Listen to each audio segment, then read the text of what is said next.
Candle, huh? Hello, everyone. Welcome to the Next Issue podcast. We have a whole show here. I am itching to get back to it. Last week, Jeff and Clay held down the fort, and now Clay has earned his some time off. I And then haven't been here the requisite 5 years to earn my no, PTO sorry, time. yeah, Jeff's still accruing PTO. So, Yeah. and then Josh, he just does whatever he wants. We have really no control. When you're when you sign as good a contract as Josh, you could just pretty much do whatever you want, right? We ran out of green M&Ms, and he hasn't been back since. So Yeah. So we got a lot to talk about this show. We got there's a piece of news that just came down the desk. I felt very Cronkite-ish with like some breaking news. So we'll talk about that in a second. It's Star Wars related. Before we get into all that and we get into talking about Comic-Con, because I was just at FanExpo, and then Jeff and I just talk about all the mountain of comics we've climbed over the past week. there have been many comics. They drop weekly. They drop feverishly, and I love being there at the bottom of the mountain just to like get crushed under a pile of books that I'll never get to the bottom of. It's like holding your head underneath a fountain drink thing when you're just Yeah. and you're just like Yeah. it's just pouring straight into your mouth. It's I think it's Sisyphus. Is that the Greek myth of the guy that goes up the thing with the It's boulder? rolling up the rock up the hill. Yeah. That's us. We just sit at a desk reading comics, and then as soon as we turn the page on the last one, There's a new comic. there's a new pile back there. So That's right. but all right. Quick shout out first of all to all the graduates of 2025. Good luck with the rest of your life. Yes, very exciting stuff ahead of your life. Two quick Poverty. shout outs. Yeah. Two specific shout outs. One, the reason Josh isn't here is because he's out celebrating his daughter Hazel graduating. So congratulations. We don't have any advice. This is the wrong place for that. Sorry. Go to community college. That would be my advice. College is a scam. It's not a scam. It's not a scam. It's just extremely overpriced for what you're getting. Agreed. Yeah, it's like, why get the Captain Crunch when the generic version is just as good? You know? Yeah, exactly. You know? Like Captain Crunch is not going to support you for the rest of your life, but still nice to have. Anything you can learn from college, you could probably learn from YouTube. But college, the social experience of college is what you're getting out of college. Agreed. I had a great time in college. Also, big shout out to Elisa Dushku, who just graduated with a master's. Hey. My favorite Slayer. Sorry, Buffy. Oh. All the Buffy heads are gonna come for me, but I'm sorry. There was just something about hope, about faith. That wow. I know your favorite Slayer. You can't even name her immediately. It's because I was reading the other news and I had that in my head. But yeah, no, Faith. She's my favorite Slayer. So, who's your favorite Slayer, Jeff? Who's your favorite Slayer? Buffy. It's Buffy. I've had Sarah Michelle Gellar crush since she was on All My Children. Oh wow, that's old. Yeah. So my mom was a Slayer. Cool. She was a Slayer. She worked for the school district, for a public school district. So she had summers off as well as we did, her kids. So during the summer months, she would watch her stories, her favorite soap operas, which meant if I was in the room, would be watching the favorite soap operas. And here's the thing is that when you're growing up and you first start reading comics, soap operas are kind of like comics. Like they're like it's all this kind of interdramatic book. If anybody's ever read an X-Men book, you've watched a soap opera. So I got into it. I was like, what, these guys are gonna kick this one dude's ass, and these people are over here having an affair. And Susan Lucci, who played Erica Kane, her daughter was Sarah Michelle Gellar. Oh. And I was just like, oh, there's somebody that's kind of my age on the show now. Piqued my interest. I didn't realize that she had been working since she was so young. That's very interesting. Yeah. Cool, very cool.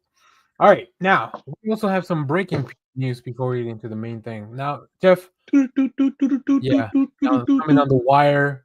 God, when was the last time you think like a news came through a wire? 83. 83. That's a good guess. Yeah. Well, when did Al Gore invent the internet? Yeah. So, Star Wars fans, Hey, there's that's a me. movie coming out. When there's a movie in production, not coming out. There's a movie being worked on by Sean Levy, along Ryan Gosling, the other Ryan that he works with. Sean Um, Levy of Deadpool fame, the that's right. director of the last couple of Deadpool movies. It's called Star Wars Starfighter. And this morning, we've seen that. Actually, yeah, I guess this morning. That's crazy that it would break on a set. Oh, this is from yesterday, actually, I guess. So I'm behind. MiaGoth joins Starfighter as the villain, which Oh, is very interesting to me. So according to Variety here, MiaGoth is headed to a galaxy far, far away. The Pearl actor has joined the cast of Sean Levy's Star Wars Starfighter, which also stars Ryan Gosling. Details are still on the wraps. The film. Why did I say villain? I saw that on one of the headlines then. But that's pretty interesting. So I guess maybe she won't be the villain, but I would be all on board for that. I would be rooting for the villain in this movie. I'll tell you that right now. So Goth will also appear pretty soon in Guillermo del Toro's Frankenstein alongside Jacob Elordi and I was Oscar just saying Isaac. all the major monsters. She's in all of them. Did you watch that trailer for Frankenstein? I know we're pivoting here all over the place, but did you watch that I have trailer not seen. I from? saw that. I didn't have a chance to see it yet. No. Okay, you should check it out. It was maybe we'll watch it at the end of the stream. How about that? We already have a video for it, but I'm always down to rewatch some Oscar Isaac stuff. And Guillermo del Toro is like one of my faves. So, all right. Nice. Now, before we get into Comic Con, Jeff, how was last week's show? How did I've seen a lot of it because I was standing in lines and chatting along, but Yeah, definitely. you were part of it. I think we did a good job. We talked Well, like two old men would talk. yeah, We have a I very specific demographic that we try to reach, I and I we need to reached release it. that one in vinyl. That's right. That's right. If we could get it So in 8 track yeah, and yeah. everybody get in your 57 Chevy and listen to our podcast. I'm gonna put it on LimeWire. It's going to be a Time Life release a little bit later. Cool, Do you like cool. listening to two old men talk about comics that you've never heard of? That was the main Listen to thing that I Jeffrey was Clay. like, where are these guys going? But no, you guys had I enjoyed with the parts of it that I in between panels I enjoyed what I heard. So and the people did too. They got a lot of nice views compared to some of our episodes. So Nice, maybe I'll nice, leave you nice. guys. I'll maybe that'll lead to our spinoff where I'm not on it at all. Um, It's just and called Two Old Guys Shouting at Clouds. I like that. I can imagine the cover of that, and we need to commission somebody for that. So We need some art. that's right. All right. Let's talk about it. I was at Fan Expo Dallas last weekend. You probably seen throughout the week I've released a few videos of some panel highlights. I'm still working on it. The other thing, so I really appreciate, big shout out to Fan Expo Dallas. I was able to get in as press. Nice. So thanks for the cred, I guess, and thanks for everybody that subscribes and watches these videos because that wouldn't be press without you, I guess. Uh, so yeah, we have some highlights of some panels. So I'll kind of go through, and then Jeff, feel free to ask any questions. When Jump in you any- are so Yeah, here's my first question right off the bat. We need to get you a hat that says press on the side, like like an a old school fedora, kind of like a a fedora fedora where you just stick the thing in with it a like a Mad placard in your Mad Hatter style press yeah, where card it on says it. press. Yeah. And that way when you go and you ask the questions, you can be like, "Hi, Daniel here from Next Issue Podcast." Maybe you even put like a little voice on Hey, where it see, sounds like um, yeah. That's what's quite this a haymaker currency? you laid out there. Right. Yeah. what are these comics you're slinging here, eh? Well, I was a dime a dozen for your old stories there. Now what's going on here? That kind of stuff. I always thought it was funny that in movies you hear that as like I think it's North Atlantic accent or something like that. Whenever like in the Uh, subtitles, I'm like, what does that even mean? Like, I don't. Is that a region? I don't. No one in the country talks like that. That was a thing. I believe they did that specifically for the radio or the news or whatever. Like that was a right. yeah, there was that, and there was like a continental accent that was the more like, "Darling, how are you?" But da da da. Oh, like a Tony That Storm. That was more of a Tony Storm. Yeah, Tony Storm is Kind of. kind of a continental where it's yeah, it's Well, also a made up accent that I was I just I, for l- movies. I love a continental breakfast. So Everybody loves a continental thing. who doesn't love continental breakfast? Yeah, Shout a out to all the. continental breakfast is yeah. I've always had this idea of like, what if like once a month I just go to a different hotel and just walk in there and like get it, like just sit at the lobby for a minute and then go to the continental breakfast. Like if I just do it at sporadically, there's Yeah, got to be people that do that, right? There's got to be I'm people that sure there do that is. There's got to be somebody that like sneaks in a free continental.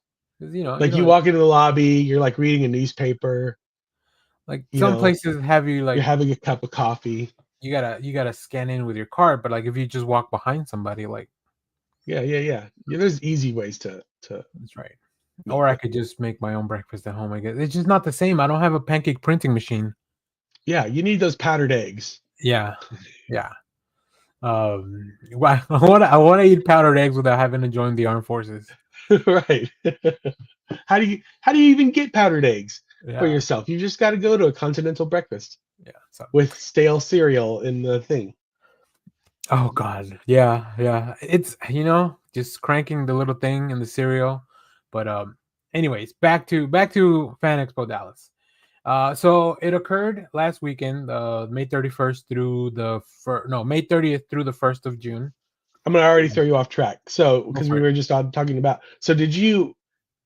So you live locally where Fan Expo Dallas is, but do you stay? 'Cause I know some people go and get a hotel I right next to do. the convention. Okay, so you did that. I did that. I do that for a few reasons. It's easy for me to just kind of go back and forth, Hmm. drop things off in the room. It covers the parking because like parking's a hassle downtown, anyways. Yeah. So normally I do. I try to stay at the Omni, which I did this year. Sometimes it doesn't work out that way because pricing and stuff. But there's a lot of places around Hmm. to stay there that are close enough to the convention center. The Omni is cool because it's connected to the center. Like there's a sky bridge that you just walk in. So that's it's really convenient for that reason. So you're right. I do live locally, and that was one of the things because I've learned, right. I've been going to this convention since 2014, and before when I was younger and more spry and full of energy, like I'll go fight on a parking lot and fight for a space, but as time rolls on, like I don't want to do that anymore. And luckily, I can put aside together a budget for this type of thing. Yeah, yeah, Uh, yeah. It is quite a so I don't I've been to it a couple of times. yeah. The Fan Expo at the K. Bailey Hutchinson Center in Dallas. Um, but I've never stayed at the hotels or Mm, anything by there. I just drive in, park, and walk over. yeah. But I usually only go for one day. I don't go for multiple days. I mean, it is tough. The one of the that another reason is because so I usually do 2 nights, right? Friday night and Saturday night, and then leave. Like on Sunday morning, I'll pack up all my things, drop them off in my car, and just enjoy the last day. But I'll talk about that in a sec. But yeah, it's convenient. I this is one of those places where the Omni doesn't really have like a bar area where you like run into the people that are like the guests at the Oh con. yeah, Like yeah, yeah, I have because that was one of the things when I first started doing it. I was like, oh, I'll just go hang out at the bar and like have dinner or something, and maybe I'll run into somebody and we can start a conversation. Because at the other conventions where like Seattle and stuff like that, like the hotels that are around there, that's where people stay usually. I think here they have guests like in an off-site area, and mm-hmm. then just bring them in, which makes sense. You don't want people swarming your guests either. but yeah, I do. So I usually go in early enough. Try to check in as early as I can, and the Omni's pretty good because usually check-ins are 4, but I got there around 2:30, and they allow me to check in, so that was nice. Drop Nice. everything off, and then it helps me because then I'll bring my laptop and I can edit videos and stuff and Oh do all yeah, that. yeah. Like the Smart. stuff the studio I set up last week, like I did it all at the hotel still that Friday night. Um so you got to go in now. This time around, I had also bought a VIP badge last year because I wasn't sure. Like the press thing isn't guaranteed, right? Right. So I wanted to try it. I will say, and this is just my honest review of that. If you're going for comic book stuff only, it's not worth it. Just get the ultimate badge if you want to get in early. Because that's the main reason. So with the VIP, you get line jumps and stuff, which is the other kind of Mm-hmm. cool thing about it. But it's really more for the movie and the TV people, like the celebrities that they bring in. And Yeah. for the comic book stuff, it doesn't really do much for you. Because one of the people that I missed getting an autograph from was Ryan Otley, who had a line all the time. Yeah. He was doing different autograph blocks, and like, but your badge doesn't allow you to jump that line, Okay. unfortunately. So yeah, that was, I think Ryan Otley was the only. Oh, him and Tony Daniel were the only people that I missed getting an autograph from that I brought a book Books for. specifically for. But we did get I did get to I'll have some video of the Ryan Otley panel, which is interesting because I think the demographic of the people that are fans of Ryan Otley has shifted because of the show. Mm. It skews a lot younger than I would think now. Like if you were a Ryan Otley fan before the show, you're probably somebody that grew up reading his Invincible run, right? And then maybe later some of his Marvel stuff. But now because of the show, like there was young people there that I'm like, should they even be watching this Invincible show? Like, um, so it's really interesting. Like, there Kids was, love blood. yeah, well, yeah. I mean, Donnie Cates and them told us kids love. Well, I guess Todd McFarlane and then Donnie Cates told us that kid loves chain, but they also Yeah. love blood and guts apparently because this panel was pretty packed, and like I said, the audience skewed. It was probably the most diverse audience of a comic book creator that I saw in the panels. Huh. Uh, Interesting. because of the TV show mainly, like it brought in a lot of younger people. Like there was people that I would consider just kids, like maybe 10, 11, asking Ryan Otley questions about doing stuff. And I'm like, why are you watching this Invincible show? I'm like, I don't have children, but I don't think you should be watching this.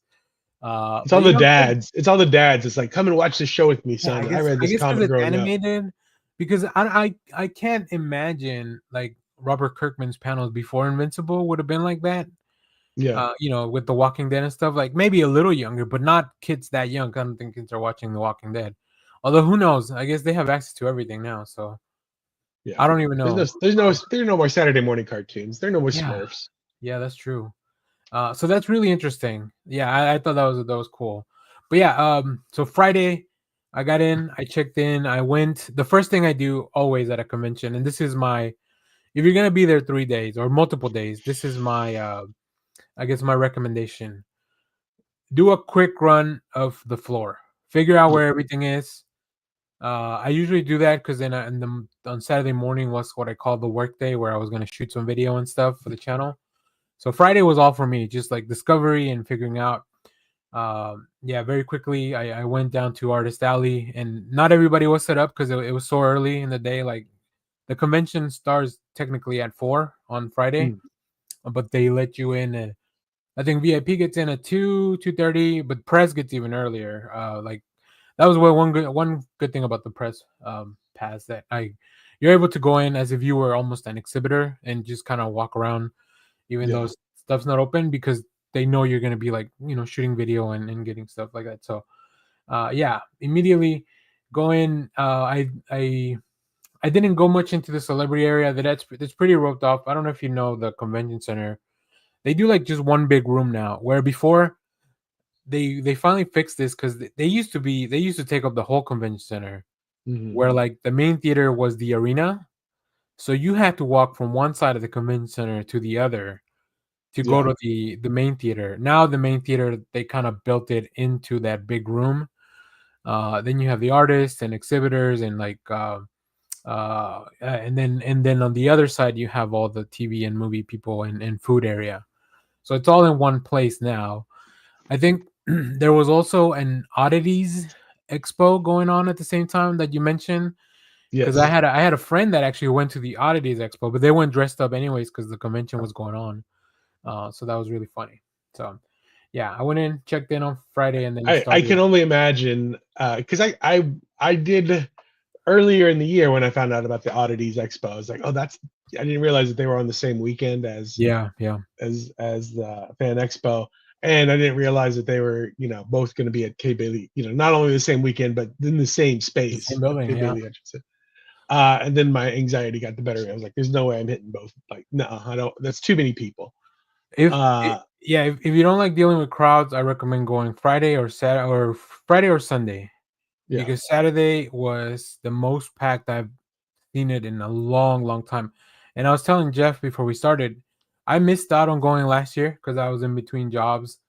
So I was like, well, maybe it's not prudent. Like I had my ticket already, and then got laid off from one place, and then I started going to the other relatively quickly. But it was in between that time where the convention happened. So luckily, I was able to sell my pass to somebody, Yes. and they got full use of it. So the first thing I did immediately on Friday, because I'm looking through my pictures just to kind of remember. I went to see Inhyuk Lee. He's a cover artist. He does some really cool stuff. You probably seen like his Spider-Man, or like it's like a very detailed. Here, let me see. Maybe I can just share. I wish I had back in. I feel like before we had better picture apps where Mhm. you could just share. Here, that I guess that'll do it. Let me see. Can I? Oh no, hold on. I was trying. Whatever. So this was the first thing I did on Friday. I went to get my Catwoman sign. I picked that up that week specifically because Oh, okay. Yeah. I knew he was gonna be in town. I love following, like once the convention starts and the guests are announced, I start making sure keep up with people on their socials to see who's gonna be there and what they're gonna be doing. So yeah, that was cool. He's a great guy. Every time he comes by, I get something signed. His sketches Nice. are. That's the other thing I do. I started requesting commissions and looking at prices. Man, they had some pricey stuff. Like I'm talking thousands of dollars. Where I'm Oh. like, Uh-oh. which is way above what I would get. We'll talk about my commissions in a sec, but yeah. And then just walk around. The other thing I did that day was the Emily Deschanel panel. Emily Deschanel, star of Bones with David Boreanaz. They were both there. She had a panel. She was great. I asked her a question about Spider-Man 2, which you probably can see. You can see the video on the channel for that, and then I'll put up more highlights for her panel. So yeah, that was day one. I didn't get much done other than, I think. Let me see. Is this from Friday? Yeah, there was a sketch duel between Julian Shaw and Isaac Goodhart, uh, who's our current artist on Batgirl. So Oh, they had okay. to draw. They had to draw Magneto fumbling around with fridge magnets.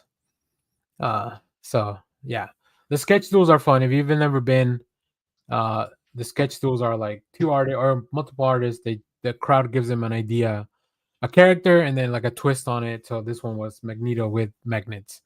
Sketch improv. Yeah, pretty much. And Yeah. it's, I mean, I'm really impressed at how they do that.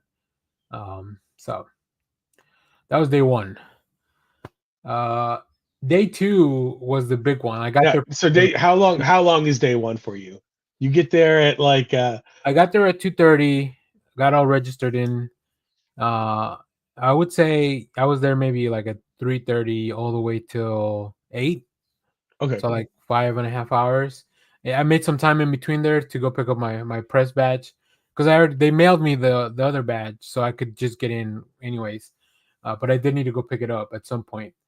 There's a lot of really cool cosplay. I almost wanna. I'll probably upload all these pictures to Facebook, just even though I don't use it, just because it's easier for me to share it and actually have an album.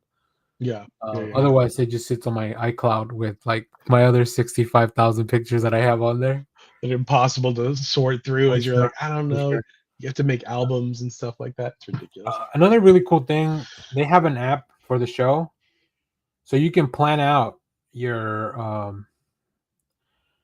Let me see. Yeah, so you can download the app, and it has a full schedule, and then you can make your own schedule here. Oh, Of the nice. things you want to do, and that's kind of how I did it. So Saturday, the first thing I did, I went to the Ashley Eckstein panel. She plays Ahsoka on Clone Wars. She's the voice of Ahsoka. They gave everybody that walked in a print, which was really cool, Nice. by artist Danny Haas, great artist. And then the voice of Obi-Wan showed up unexpectedly. He wasn't announced on the panel. He was just, I forget his name, John something. So that was very cool. I knew Saturday was going to be a day where I sat down for a lot of the time, because it's a lot of panels that I wanted to go to. Do you have a what are you carrying around with you? So I'm assuming you have like a backpack with you. Yes, You yes. have bottled water with you, I have water. battery Uh, backups. no battery backups, but I had two phones on me. So I have the phone that I use here. I use a phone to shoot this that connects to my Mac, like my old iPhone, and then my regular phone. But they were both fully charged, and they last pretty good. And like I said, I had planned breaks in the day to go back to my room to Okay. recharge stuff, anyways. But yeah. So the thing is, you got to make a decision between how much you want to carry, because anything you're gonna have, you're gonna be carrying it for a while, right? And then Yeah. as you buy stuff at the convention, your backpack's gonna get heavier. And then the worst part is not so much the walking around with a backpack on, is standing in line and having to like carry the backpack or put it on the ground. Like Gotta wear the standing comfortable sucks. shoes. Yeah, standing sucks. Yeah, wear comfortable shoes, but standing around sucks. Standing in a line sucks. Like Yeah. I would much rather be walking around, moving. I don't know, maybe just I in preparation for the convention, I like 2 months ago I started walking in the mornings because I knew that if I just went in cold, like I was gonna regret it. So that did Yeah. help a lot. My legs look You just great. started like standing in your like just where like during your work day. You're like, it's just Well, time for that's me to the that's the stand other in thing. line. I hate that, like, too. Like, we have some standing desks at work. I can't use them. I'm just not very good at standing in one place. Like, my legs start locking up, and I Yeah. don't like it. I don't like it. But yeah, make sure if you're gonna go to a convention, you gotta have you gotta work on mobility somehow, and Yeah. so um, then there was a panel for who's next. Uh, I went to the Charles Soule, Peter Tomasi writers panel. Hmm. Uh, those two guys are, I mean, I've been reading their stuff forever. I took probably one of the coolest pictures with Peter Tomasi. Oh yeah. Uh, cool guy. And I also got here. Hold on, where did I put it? Peter And J. this is something that maybe you guys don't know you could do, but writers, especially if you want to be a comic book writer, first of all, go to these panels. But you can also get you can also get scripts from the writers. Oh, I didn't know that. Yeah, that is Yeah. cool. So I have one from Gail Simone from a few years ago, and sometime he and Peter Tomasi brought. This is from the Challenge of the Super Sons. Um, so that was really cool. Their And panel's great. what's cool about that for a writer, Mhm. so like with artists, an original piece is an original piece. I guess you can make a print out of an original piece. Yeah, yeah, But yeah. with writers, you could print out as many of these things as you wanted to and still be like, Mhm. look, it's my original thing. Yeah, and the reason I mean, I think there was like $10 or something. It was not too bad, but the reason I got it is because first of all, it's a keepsake for the convention, and then I also love going back and seeing the script versus the final product, what it looks like. So yeah, Peter Tomasi was really cool. Charles Soule, they have a lot of great advice about their about their panels. Did I hold on? Did I miss something? I might have missed. I think there was a panel with Ramby and Philip K. Johnson that I also went to before that I missed talking about. But yeah, either way, I saw both panels. We'll have highlights on the channel. Listening to writers talk about their stuff is really cool, Mhm. um, because they have such a different mentality about comics than sometimes artists. Because it's different, right? A writer can't just. Sometimes artists are able to now build their fan base just from Instagram or social media where they're putting up stuff. Yeah. A writer can't do that, right? So they have to find other ways to do it. So yeah, it's very very cool. I really enjoy their panels. Like I said, I'll be putting up more highlights of that. So if you're looking to make comics or get into it, or just if you're a fan of comics or these guys, like we'll have those there. So that was very fun. What else did I do? Then we have more. Like I said, it was all panels that day. I went to another. Oh, that was the Ryan Oddly Invincible panel, which was great. Like I said, he talked a lot about stuff. He As was doing sketches as he was talking. I was pressed. Do they sometimes so in some of these panels you're just free to record? Do they sometimes are they like no recording in this one or I've never had it with comic. So the thing they ask you is that you don't post the full thing online as okay. press. So that's why I break them up into highlights, and I just go through and find the most interesting things and try to, like, if friends wanted to see him, obviously I'd be like, yeah, you can see the whole thing. But I think it's even better because there's a lot of one of the things that will always get me about conventions is, and they're trying to combat this a little bit, especially for like the mainstream celebrities. Mhm. They're taking now pre-submitted questions for some of them, or maybe some of the people that have like um, controversial online presences, Oh yeah, yeah, yeah, yeah. stuff like that. I didn't go to the Zachary Levi panel, but I'm sure all the questions for that were pre-submitted through the thing. So The yeah, Rob Schneider panel is probably the same. yeah. So I didn't really go to many. I think as far as mainstream people, like TV people, I went to Ashley's and Emily Deschanel's, and that's about it as far as, yeah, because everything else, those are hard to get into. They're in the main theater. Like Mr. T had a panel, I could hear it. Orlando Bloom did a panel because I was in line for Donny Cates, and you could hear the Pirates of the Caribbean song like just play at the convention theater, and like everybody just screaming. John Cena had his night with John Cena thing. I'd Um, imagine that's a crazy panel. I just yeah, yeah. I guess I'm not like super like into celebrity culture really. I just I don't know. A panel with Orlando Bloom just would not.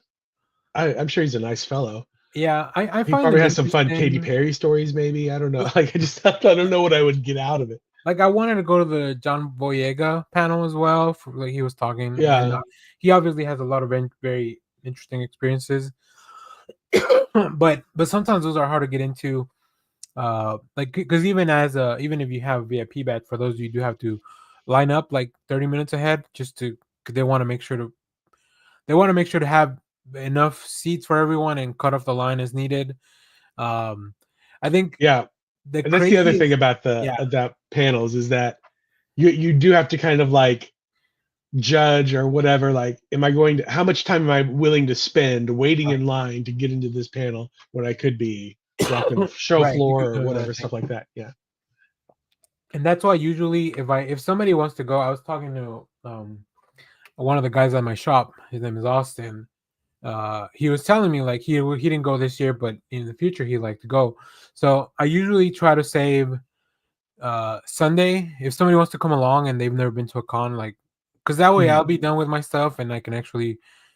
I don't want you to go with me and then we just have to stand in line for a long time or whatever, right? Or like I have to shoot something for the channel or whatever. So like I don't want to damper anybody's experience that wants to go along with me, but I do want them to go and enjoy the show. Yeah. So usually Sundays I reserve for like if people want to go and hang out. Because the only thing I would do on Sundays is like maybe I got to pick up some stuff, commissions or whatever. So yeah, we did, what is it, Ryan Otley, and then the last thing I did on Saturday was wait for Donny Cates for like about an hour. That was probably the one of the longest, the second longest line that I was in, or I guess that I stood in line the longest. Because he had taken a break, he was coming back at 6, so I lined up around 6, and it took a little while for there, but I did get to see him. Nice to have him back in conventions. Is he? Hopefully, we'll have Did he some give more. any hints that he's working on anything? Not that I know he was very coy about all that stuff. It was just kind of I brought him my first issue of Buskill, which was the first thing I read from him a long, long time ago. Mm-hmm. And I gave him, so if anybody saw the video, I made some prints for the show based on my zine submission for I Read Comic Books, and then they have the channel and then the podcast on the back. So I gave him one, and he has me to sign it, and I was like, oh, that's Oh, that's cool.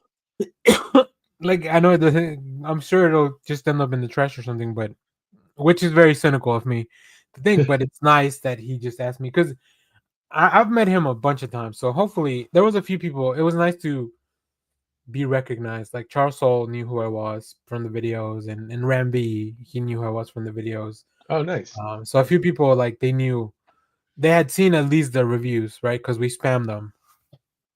Oh, we have some breaking news in the chat from Grayson Red. Donnie announced he's working on stuff that should be releasing within the next coming months. I did hear about that. I would think any announcements will be maybe at San Diego Comic-Con. It would make the most sense for, like, I feel like Donnie's a pretty popular, prolific writer. Yeah. That you would want to have a big announcement for that. So yeah, hopefully whatever it is, I mean, we'll be there. We'll be there covering and talking about it. So That's right. You heard it here first. We're going to San Diego. oh, yikes. I don't know if we have a budget for that, especially after last week. But join the Patreon. Maybe you can make it happen as the viewer. So and then Friday, I took a lot of pictures of cosplay as well. I'll be posting those. So much really good cosplay. I admire cosplayers so much because I go in my most comfortable clothing and I still feel like garbage at the end of the day. So I can't imagine somebody that's all wrapped up in like some very intricate cosplay. Right? Here, like, let me see if I can find. Oh, here, like, shout outs to this dude who I don't even know the character. I don't know who they are, where they're from, but it looked cool. But can you imagine walking around in like stilts? I imagine all day. Oh, I love that they had to wear the badge. That's pretty funny. Oh, just another spectator. They did a lot of different cosplay meetups too, like at specific times. You could take a picture with a big group picture in the stairs. So there was a Star Wars one, a Halo one, there was a Resident Evil one that I saw. Shout Have out you to ever been to any of the like Comic-Con raves or proms or stuff that they have like usually on Saturday nights, oh no, the that's not my parties? speed. That's not my speed. But there is an event on Friday, and they've been doing it for a couple of years now, called Comic Explosion. If you have a badge for the convention, you can get in. It's on Friday night. It's across the street at the Aloft Hotel, and a bunch of artists they show up, and you can. It's kind of like a happy hour with a bunch of the artists. Oh, that's fun. And then they paint something like I think it's within an hour, and then they do like a silent auction type of thing with all the art that was made that night. So that's pretty cool because you could maybe get out of there with some art for a pretty decent price. And it's more painted, so it's I don't know exactly what the pieces end up looking like or how big they are, but it's not just a commission, right, on a piece of paper or a comic book cover. It feels like it's a little more intricate than that. So I'm gonna try to do that next year.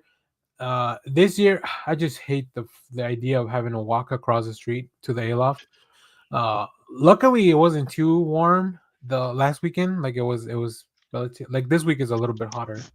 Yeah. So, yeah. And then Sunday was a big day for me to just pick up all the commissions that I had ordered. We'll see some of those in a minute. And then just take pictures with everyone, take cosplay pictures. I did one panel on Sunday, which was the Greg Capullo, Scott Snyder, which you already saw some highlights of that on the channel, and I'll post more.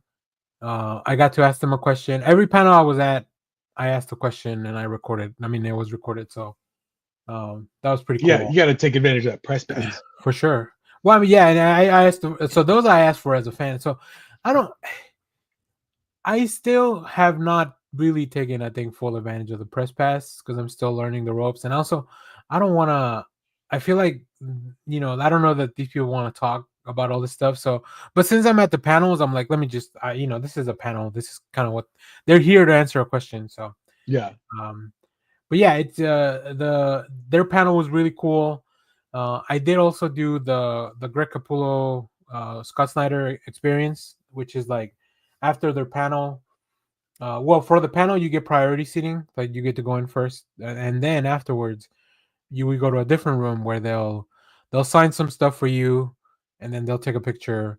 I will say the only thing that was an issue there was that they did it at a very small room Uh, where half of us, well, like maybe a third of the people were left. We just had to wait outside in line. And if they had, I wish they had. Which I don't mind that. I understand that there's a lot of people that bought that thing or whatever. My only complaint was that if they had told me like, "Oh, this is gonna take an hour or this is gonna take 30 minutes, go do mm, something else and come back at this time," that would have been cool. Instead of us just like literally standing waiting outside this around. room where somebody made an announcement like, as soon as people start leaving, we'll let more people in. But then what they did was they had everybody get their stuff signed first and then take a picture. So like nobody left, right? Nobody was leaving the room. So we were just kind of standing there for it was probably like an hour and 15. That was the longest line I was in, which was wild because I paid specifically extra for that.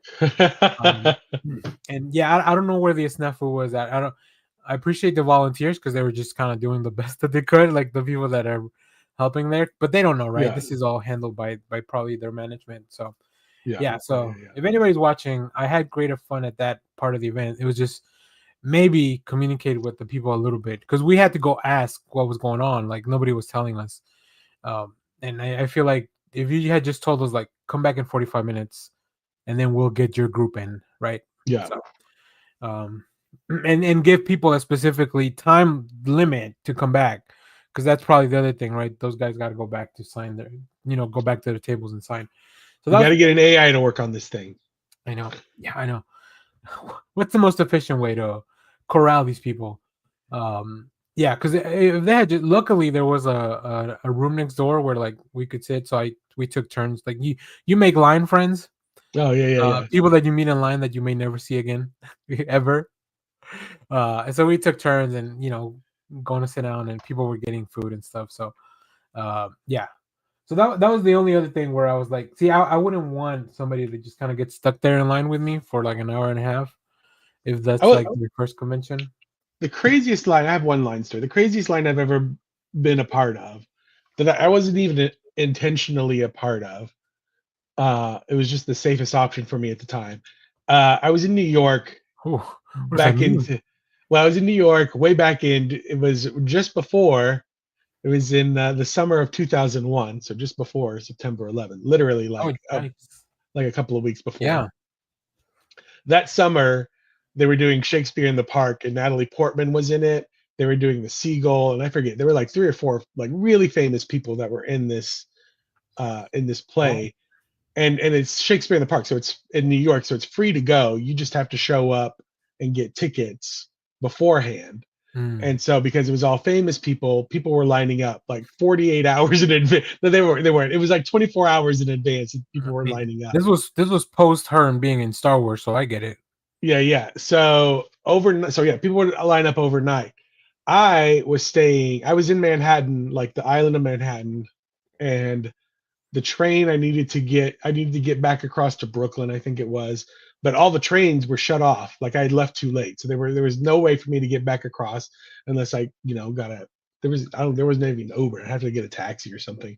Or I would have had to have been way more familiar with the subway system than what I was.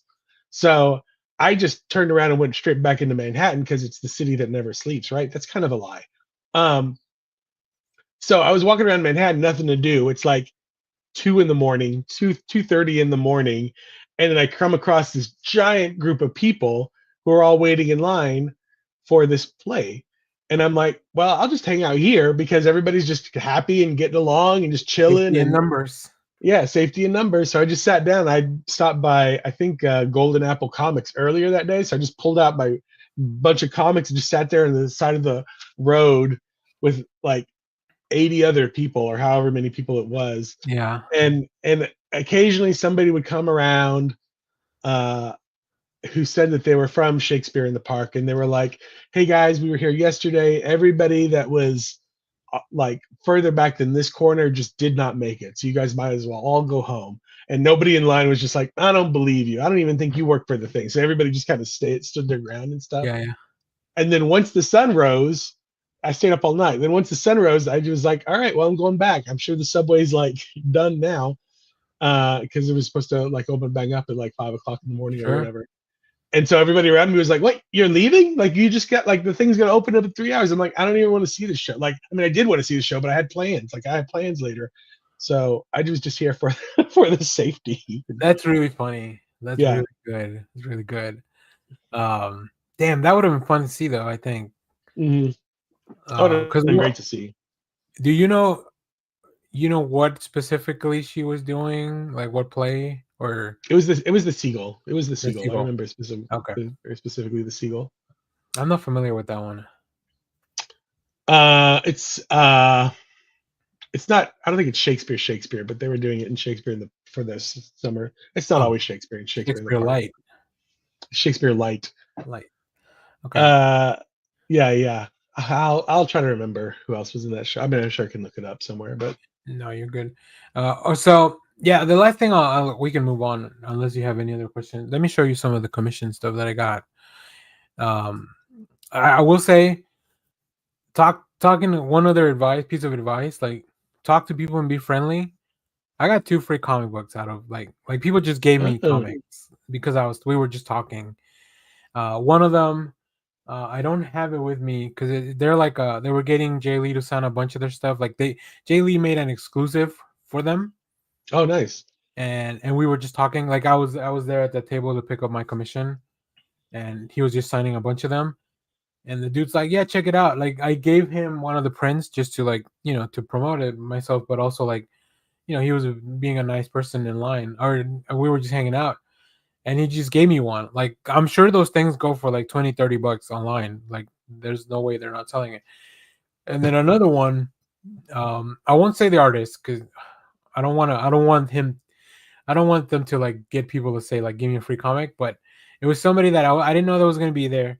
They brought a bunch of their exclusive covers to a booth, and I just said hi and I took a picture with them. So I guess you can probably narrow it down if you go through all my socials. Um, and I was like, no, I just wanted to see. And then I asked like, oh, do you know how they're gonna sell those? And he's like, I'm not really sure yet. But you know what? Here, he signed one and he just gave it to me. Oh, cool. And that's probably another thing that would have been like 30-40 bucks probably to just buy, right? But like I said, just be friendly and talk to people and be nice and don't expect thing like that's the other thing. I'm not asking them to give me anything free. Like I literally wanted to buy them.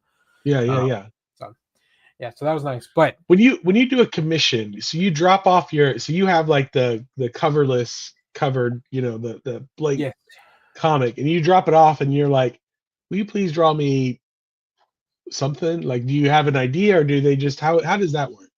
both. So for this one in here, I'll just show you and let me so people can see this well. So this was the only one that I planned in advance. Thunderbolts just came out. Jay Lee was at the show. Jay Lee was the co-creator of Thunderbolts. So I specifically went to Sanctuary Books and Games to look. They have blank covers that they Mhm. sell. I was looking for a Thunderbolts one because I remember there's one with the Thunderbolts name and in there, but instead I found this one. So I got Jay Lee to do this century for me. This was the only thing I actually had planned. This was Oh, probably cool. the most expensive one I got too. Um, uh, compared, like this was, yeah, because originally I wanted to do something smaller, and Jay Lee's like, well, if I just draw the head of the guy, it's just gonna look like some white dude. Nobody's gonna know that he's Sentry. And I was like, and that makes sense. So I went to the larger size, which is the bust, which was funny because he's like, when if I do the bust, then people can see the S on the belt and whatever. And I was like, yeah, I guess that makes sense. And then when I went to when I stopped by usually to see how they're doing with it. Uh, and he's like, I know I told you that it was all about showing the S, but because I wanted to draw his hand like the void is taking him over, it actually covered up the S. So that was really funny. But this was the only one I had planned to actually get. For the other ones, what I do is I just bring a bunch of blanks, and Uh-huh. I look at the prices. Most artists have the price table, like the prices on the table, and I ask them, if they're doing commissions, and if sometimes they don't have enough time, and I look at their work at the table, and I try to figure out. So, for example, this was the last one I got. This is from Sue Lee. She did she wrote and drew the Maleficent book for Dynamite, and Mm-hmm. the Chitara series over at Dynamite as well. So I had this on my bag. This was one of the last ones I had, and I was like, "Oh, can you draw Wolverine for me?" Since kind of keeping up with the cat like theme and the Chitara. And she's like, "Do you want Logan or Laura?" And then I was like, "Fuck, Laura would be even better." So then, yeah, so I got this from Suli. This was the last thing I picked up, I think, on Sunday. Then I went to see Rose Besh, uh, and I had this Batman with me. But I love the way that she does, I guess, women in comics. So I got a Batwoman. You may know her style from. She does a lot of like all pink, like everything in pink. And Mm-hmm. I posted a lot of these, so yeah, I got a Batwoman from her. Uh, and then I met what's the hold on. This is a new artist. So I just met them. This was the first time I had met them. Hold on, let me see. Make sure I get her name right. Oh, Ingrid Gala, Spanish artist, and she did. I had a Spider-Man cover That's on me, cool. and I was like, oh, I think she draws women very well as well. So I was like, well, let's do a Black Cat. Because I had the Batman, so I had this Batman and I had Spider Man at the same time. But then I kind of wanted this one to be the Batwoman. So I was like, well, since I can't do Catwoman, we'll do Black Cat, which is also Yeah. really good. But I think that one came out really well. I love her style too. Really cool. Um, I'll leave this one for last. I went to see, and there are some artists that already have stuff pre-done at their tables. So that this is one of those. This is from Drew Moss. Uh, Oh, cool. he's the current artist on Thundercats. I talked to him for a long time, and I kept looking at this rocket. And like I said, he already had this at the table, so I picked this up on Sunday. That was very cool. Like he told me a few things. Like sometimes artists will tell you stuff that maybe hasn't been announced or whatever. So I won't go into too many details as to what we talked about. But yeah, it was really really cool. And then who's the other one? Maybe I haven't posted it. Hold on one second. I don't want to, because these are some of these artists I don't really know. Like I met them at the convention, so I don't know their Yeah. name. Andreo. Hold on. Where is it? Here we go. I Alfredo like that. Cardona. Alfredo Cardona. So he had this, and I love magic. Oh, that's cool. So he just had this already there, and then I asked him how much it was, and he said these are Marvel started doing some covers like this that he said they're really hard to draw on. Hmm. So it's kind of not messed up, but he just had to do it differently that he normally does. And he said, "Well, I'm gonna give you the Sunday special price because he doesn't like these people don't want to take all this stuff back home, right?" Yeah, Uh, yeah, yeah, yeah. yeah, I got it a good deal. And then the last one that I got, this is from Isaac Goodhart, and probably my favorite one from the whole convention because you really went too hard on it. Oh, wow. Yeah, yeah, this is really cool. Like it's all it. I think it's with like color pencils, which I've never gotten. I don't remember exactly what I asked him for, but he definitely over delivered. Like I just said Supergirl and he delivered this. So he's currently doing Batgirl, and the Christopher Chaos book over at Dark Horse. So That's pretty fantastic. That's yeah, fantastic. I love getting original art. Because I used to buy original art, but that can get really expensive.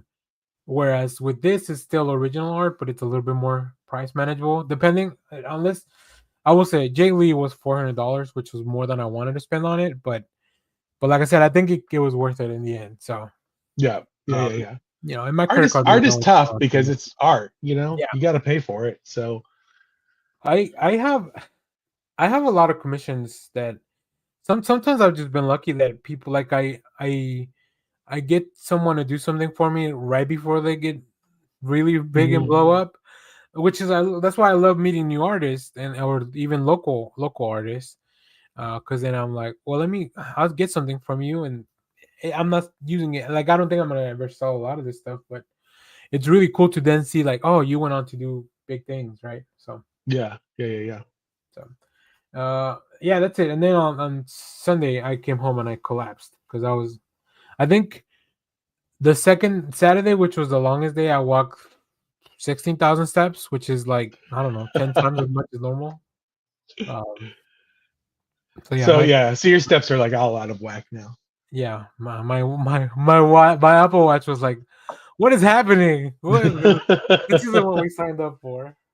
So They didn't announce anything. I remember like a few years ago, they announced yeah, metal at Metal Dark. Yep, Dark Knight's Metal was announced here because Greg and I Capullo was like, doing and I something. was sitting in that panel, and I was like, are they really announcing something that big like here? Me And too. We were in the same room. We didn't even know each other. we Well, I didn't guess know each other back then. no. I guess not. That was I maybe think that was before I became pre. touring. Yeah, Um, pre booming. yeah, and I was like, wow, I can't believe they're announcing this. And Yeah, sure enough, it was like made all the news. that So that no was big announcements this time, huh? nothing that nothing that I caught. Like I said, some people told me sometimes some of the things they're working on later, but like that It's not. Yeah, only you're because just sitting on those secrets for later. they said off the record, and I gotta Yeah. uphold that, as press.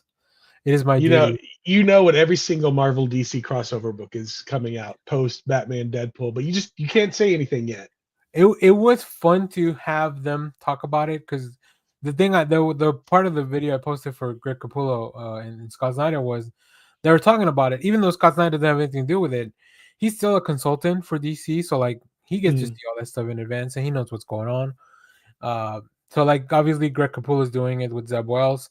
So Scott said he's already read it and it rules, and he's already read the DC one and it's also very cool. So like I'm excited. Greg Capullo did say like he asked CB like, and that's CB Cebulski, the editor in chief. He's like, can we get Scott to write it? And but obviously Scott can't because of contracts and all that stuff. So Yeah. yeah, I love their relationship. Like they feels like they really are more than just collaborators on a comic. They're friends. So Scott, the way Scott talks about Greg is like his big brother. So it's really Yeah, really yeah, yeah. very wholesome. I remember that from the last panel that I saw Yeah, them in as well. yeah, and it's which is cool, but it makes sense when they're working together. But they haven't worked together in a long time, and they're still they still act like that. Yeah. So that's how you can kind of tell that it feels like it's very genuine, right? So And they also have like such kind of distinct personalities, yeah, whereas yeah, like Scott Snyder seems like a nice kind of suburban dad. yeah, Whereas more Greg Capullo timid. also feels like a suburban dad, but like in that way where he listens to death metal and like Yeah, yeah. yeah, Greg's like the cool older cousin that does all the cool shit that you want to hang out with, and then yeah, Scott's like the little cousin that gets kind of dragged along because there's like you know yeah, yeah, yeah, you have to or you can't go to the party or whatever. yeah. So Take him with you. You got to take Scott with you. yes, sir. We also saw that turned out in Hereditary. Exactly. Maybe you shouldn't always take the little sister with you. All right, Jeff, do you have any other last questions about Comic Con before we move on? No, it sounds like you had a lot of fun. I did. Lots of good tips for those that have never been to a large convention like that. Yeah, Uh, my plan. Yeah, did you walk the sales floor any? Did you see I anything did. interesting? I did. I bought some. I didn't buy too much as far as I don't know. I went through the comic bins, but I didn't have too much time to do all that. I feel like I would need a whole nother day to just enjoy the sales floor. I guess the last two things on the way out, I did take advantage of my VIP badge and I took a picture with Tom Welling.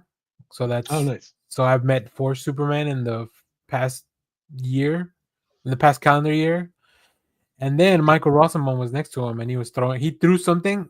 As we were taking our picture, he threw something at Tom because he stepped out from behind the table to take a picture with me. And then I was like, well, now I got to go take a picture with Michael Like Rosenbaum, Rosenbaum. which is cool because Was it sometimes, kryptonite? yeah, pictures at the table are interesting because sometimes they just have somebody take it, which is what happened with Tom Welling. Somebody else took it. But with Michael Rosenbaum, he grabbed it. He took like 10 pictures. Like he moved them all around.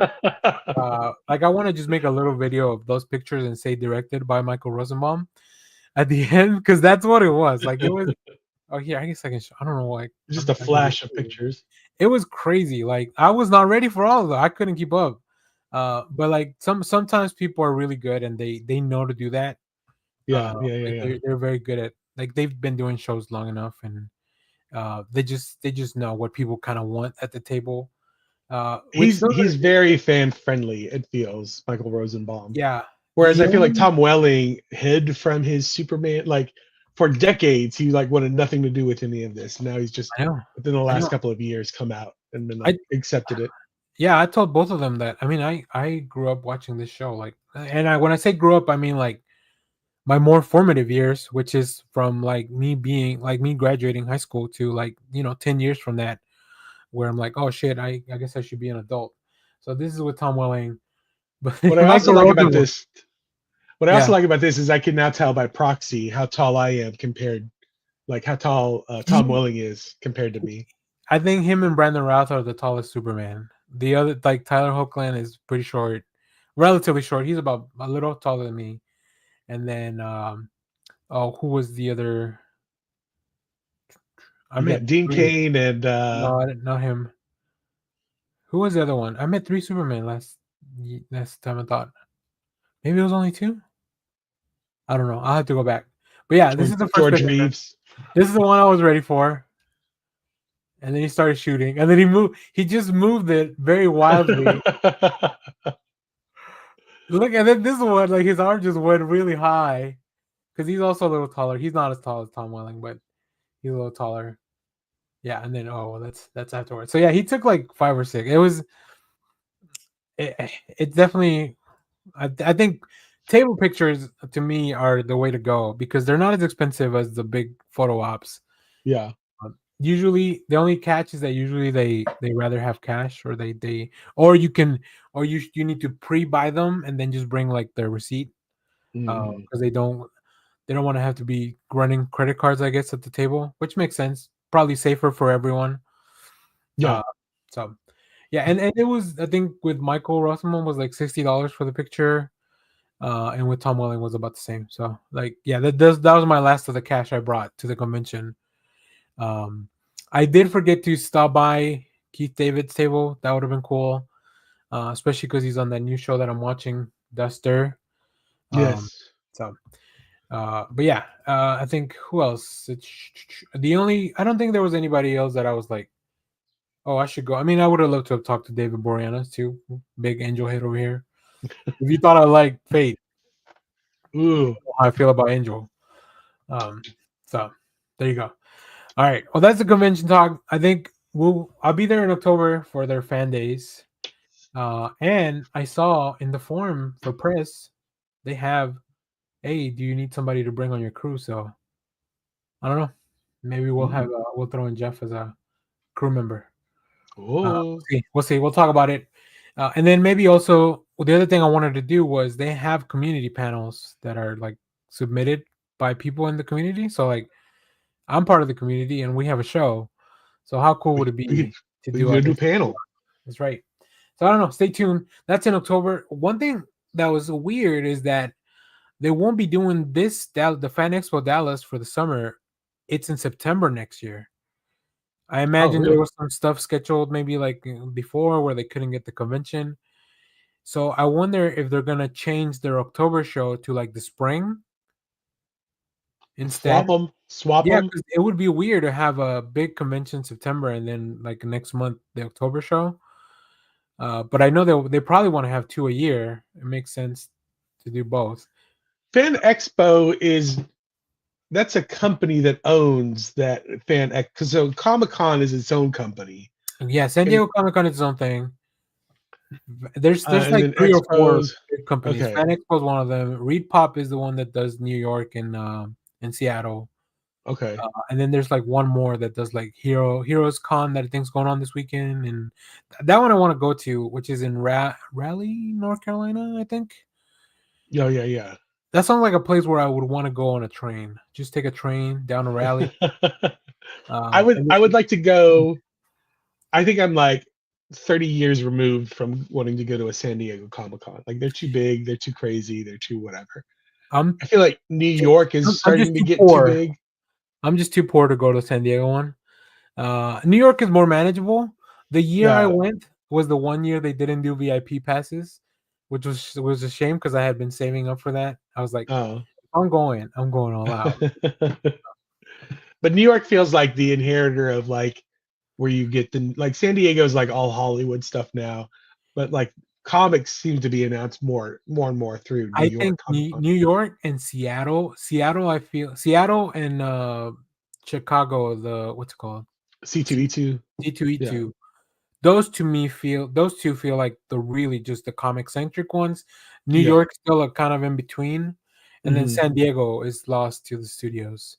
Although Marvel's Studios not is going this year, so you might have a little better shot at. Well, Marvel Studios isn't going, but yeah. Well, but yeah, and then the other thing about San Diego is that it's starting to lose. Like Disney has their own Disney thing now, so they, Star you Wars know, Celebration happens too every 2 years. So yeah. yeah, So so all right.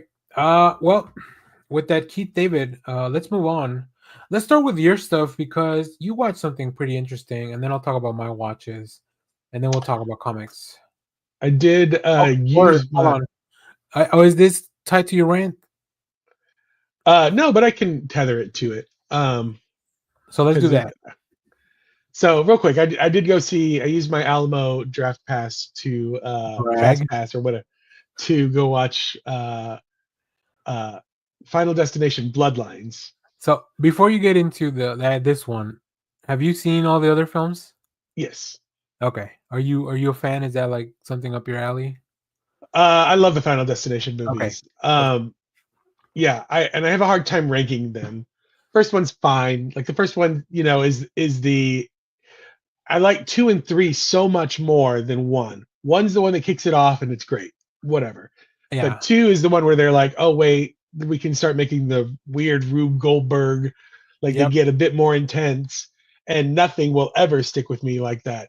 The big piles coming off the car wreck scene. Yep. Yep. Like for the rest of my life. Like everybody, like anybody who's ever seen that movie, that's gonna stick with I them. mean, they used it in the marketing for this one, like Yeah, where they had trucks, like logging trucks had Final Destination Bloodlines branding on them. yeah. I think that is the for me, that's the thing that the Final Destination movies are. Yeah, I like the third one, maybe just a bit more than the second one because we get what's her name in Mary it? Elizabeth Winstead, which we all Mary love. Elizabeth. Talk about childhood, earlier Yeah, crushes.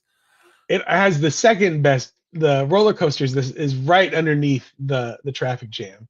Mhm. So I think the rest of the deaths are a little bit more, but like better than the ones in the Yep, second one. yep. I think the characters are a little bit more likable too. Feels like overall like a cool group of friends slash people that were in the roller coaster at the same time. Yeah, and then they all kind of mix from there on I forward. So it's like two and three are like the peak, yeah. and then like the one where the bridge collapses, that's kind of cool. But and it's I got think David Koechner in it, so that's kind of fun. But the NASCAR track is probably my least favorite because they really were shooting for that 3D gimmick, and they that's the worried same more one where about they do the escalator collapse, I think, at the yeah, end of that yeah. movie. Hmm. So this one is so that's my least favorite one too. This Okay. one ranks just above that, I think. Hmm. And But one's interesting because they really hadn't found it. They knew they had a mhm, good thing, but it almost feels like they want to make death a little bit more like sentient, because there's a scene where somebody drowns and then the toilet water, like you see it coming out and then it recedes back, like death is actually Yeah. moving stuff around, whereas they got away from that in the other ones. It was more like, what can death do with the rules in the real world to, well, a Yeah, real, yeah, yeah. so Uh, so this one kind of falls towards the back half of the long list of Final Destination movies. The opening big destruction death scene is cool, but again, it's not as good as the roller the coaster law. or the logs. Uh, It and did and give there are me some fun deaths. There are some fun characters. I would say the main character is not. I didn't latch on to her very well. Also, she's got one of those weird like I can't tell how old she is. She's playing a college student, but I'm also like, but she also kind of looks 35 in hey, some scenes. They like dress her never weird and stuff. never too late to go back to college. Never too late to go back to college. Um, And there's a fun twist in that it is the family bloodline, yeah, yeah, like yeah. from way back that It's like Death is trying to they catch up with. they finally earned the using the bloodline subtitle in a horror movie, right? Because there's a lot of movies that say bloodlines, but then it has nothing to do with family. Yeah, yeah, yeah, yeah. Also, really need to see Stargirl, Breck Basinger as the younger version of the grandma in the Hmm. 60s in the flashback, which we should get like a period piece, um, Final Destination. That'd be Like see. I feel like that'd they, be fun. And I feel like this opens up that because then you yeah. can go back and do like I was related to so and so, and it takes place in the Or I was 70s or also I was whatever. also in that thing and I was supposed to die or whatever. Yeah, yeah, Uh, yeah. so nice. Overall, it's okay. It's like a C plus maybe. I liked it. I liked it a lot, and I'm glad they brought it back because I was always a big fan. Like I'm not a big horror person, but those were always fun. I think after COVID, eventually I ended up doing a rewatch of the full thing. That's why they're all relatively fresh in my head, and Mhm. I like the people in this one. Anna Laurie, she played Julie. She was the cousin in the like she's been an internet personality that I've been following for a long time. So just seeing her get to like the next level of like Oh yeah, yeah. pretty cool. She also has a pretty gnarly death. Did you have a favorite kill? Slight uh, spoilers, I guess, the for MRI machine was pretty yeah, fun. yeah, yeah. That was especially because the visual at the end where it's like if you see the poster, it's like a skull, Mhm. kind of Yeah, like coming at the screen. They do something like that, and then they do pay like a little homage to the logs in the film. they I do. won't say where, so that was really fun. There Uh, are a couple of homages to a couple of the different yeah, they earlier know. death Like scenes. I Yeah, feel they like know what they're doing. they know what they're doing, but it's like they are they are also fans, I think, at this point, which Yeah, is yeah, yeah. cool, right? Also, John Watts is like director of Spider-Man Mhm. is involved. Like he came up with the whole Bloodlines concept of the Oh, I film. did not know that. Oh, Yeah, okay, yeah, yeah. So I did not know. it's cool. It's cool. Recommend Well, it. I hope that movie. I hope it does well because I'd like to see more Final Destination movies. This is my rant that I was going to go on. So I was scrolling through social media. That was your first mistake. That's my first mistake, as always. There are a lot of stories out there talking about how Thunderbolts is going to lose $200 million. Oh, Unsuccessful movie, terrible. Not whatever, terrible movie, but I love it. I think it's a great movie. Uh, and I'm just like, okay, well. And then I started seeing stories where Superman needs to make like $700 million in order for it to be considered, profitable or whatever. And then people jump in the comments, and there's all the Snyder fans, and then there's all the for the Thunderbolts, there's all the Marvel haters and stuff like that. And I'm like, oh, it's interaction, I get it. But when I started thinking, I was like, well, who is saying that 200 like Thunderbolts needs to make $200 million, like it's falling $200 million short before mhm. it's profitable? So I go in and I start doing some internet research. What makes a movie? How much does a movie have to make in order for it to be profitable? Sure. Google's going to tell you 2 to 3 times whatever its initial budget was. Okay. What does that mean? What does the initial budget mean?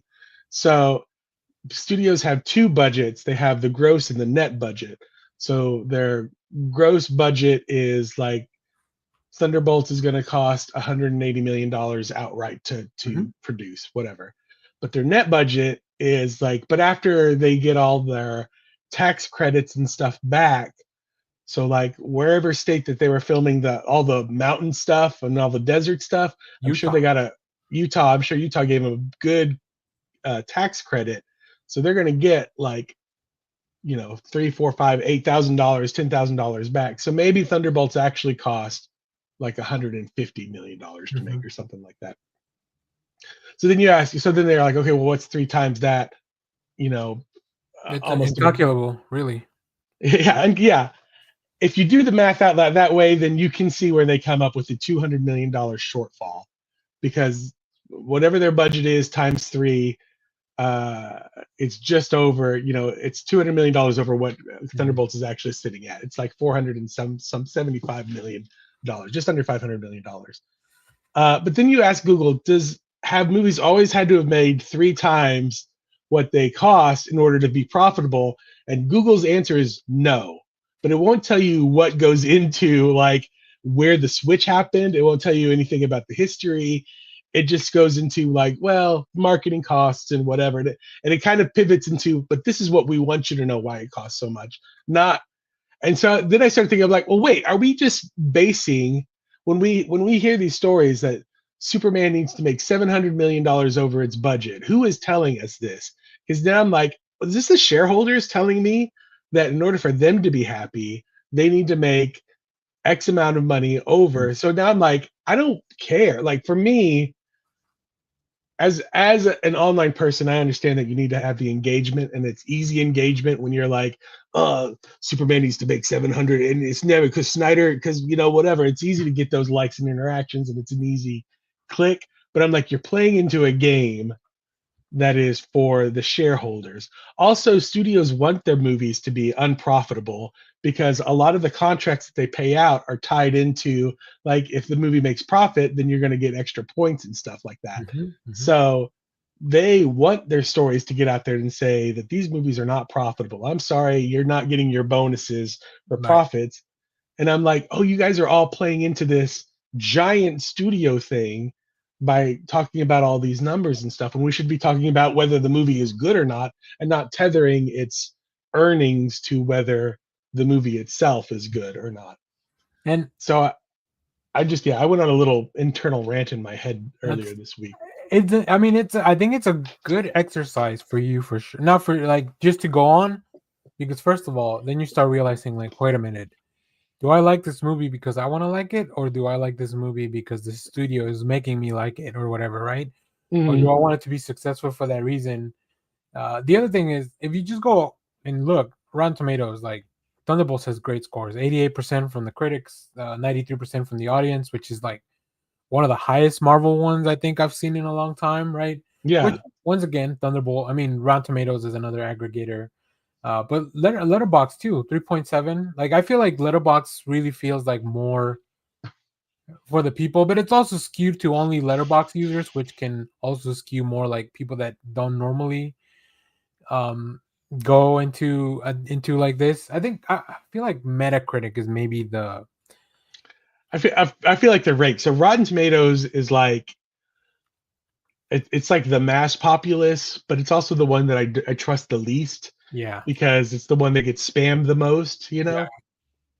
I think of what's the other one? Metacritic. No, what's the one that in between the Oh, I don't know the other one. well, Metacritic makes me feel like that's like the NPR people. Like those are the people that are like, we watch movies, we know what we're talking about. I feel like this Like, one also, like, there's one where they just ask people outside the theater, like as they're leaving, oh, I like don't kind of know. like a Nielsen rating. But I don't know if it's Yeah, this one or the other one that you may be talking about. I thought it was Metacritic, which is why usually when I see like the user score is like 7.4, Metascore is like, which is more of the critics, is like 68, which is lower than Rotten Tomatoes on both counts percentage wise. So, but yeah, I don't know. I mean, but then again, you have also our personal experience. We've already done a full show on Thunderbolts, and normally when all four of, like, it was all four of us in that one, right? yeah. We Yeah. all like the movie because sometimes there's people that will like, even out of four of us, which are we're pretty deep into the comic book world. Sometimes we may not like it the same or as much, or maybe even disagree on whether it was a good movie or not. Yeah. But I think from this one, we all pretty much agree that it was pretty good. So, uh, there you go. I think we need to, as and we don't do, you don't do this, I don't do this, but I think as fans of this medium, we need to be cognizant of whenever I see somebody being like, excuse me, uh,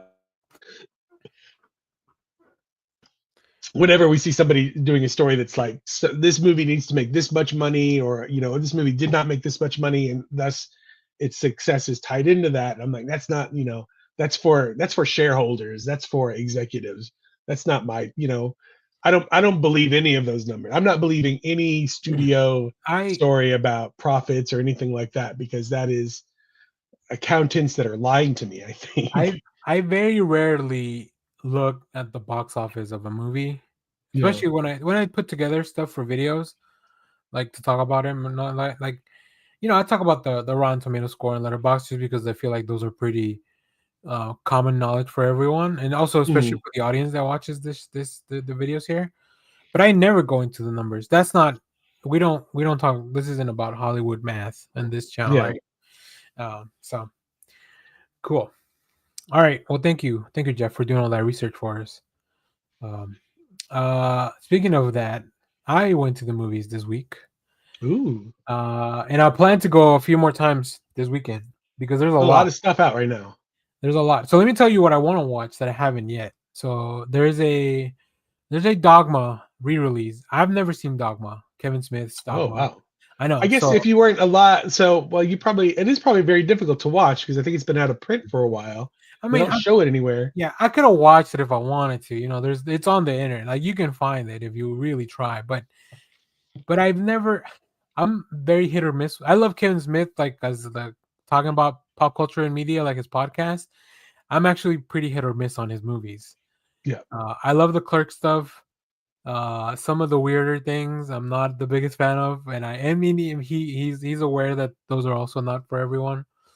Um, but You enjoy Tusk? I actually have never seen Tusk because I feel like it's just too weird of a premise. Maybe when they do the sequel, I'll just have to go bear down and grin, or maybe they'll do a re-release. I'll try them Mhm. again now. I mean, because maybe that was younger me that didn't want to do that and watch them, but now I've experienced more movies now, right? So Yeah. Yeah. and Dogma feels I've seen a lot of it feels very familiar. I mean, Salma Hayek is in it, Matt Damon, Ben Affleck. The cast is fantastic. Oh, what's his name? Alan Rickman Hmm. is in it. So like, I don't know how Kevin Smith got all those people to work with him. I guess he had a lot of Jews back then too, right?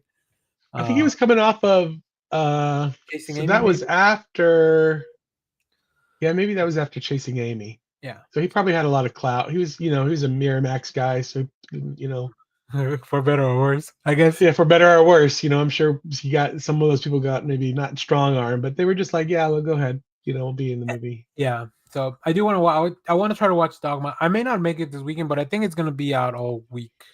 Like for the next few weeks, the re-release, which is weird because I thought my local Alamo would have it because they have posters on it of it in the theater, but they don't have anything scheduled for this week. Huh. Um, the other thing I want to watch is Dangerous Animals. That's the new Jai Courtney movie where he's Okay. like some weirdo that kidnaps people. Who doesn't want to see Jai Courtney being a weirdo? That's Right. the that was the biggest part of Suicide Squad, I think.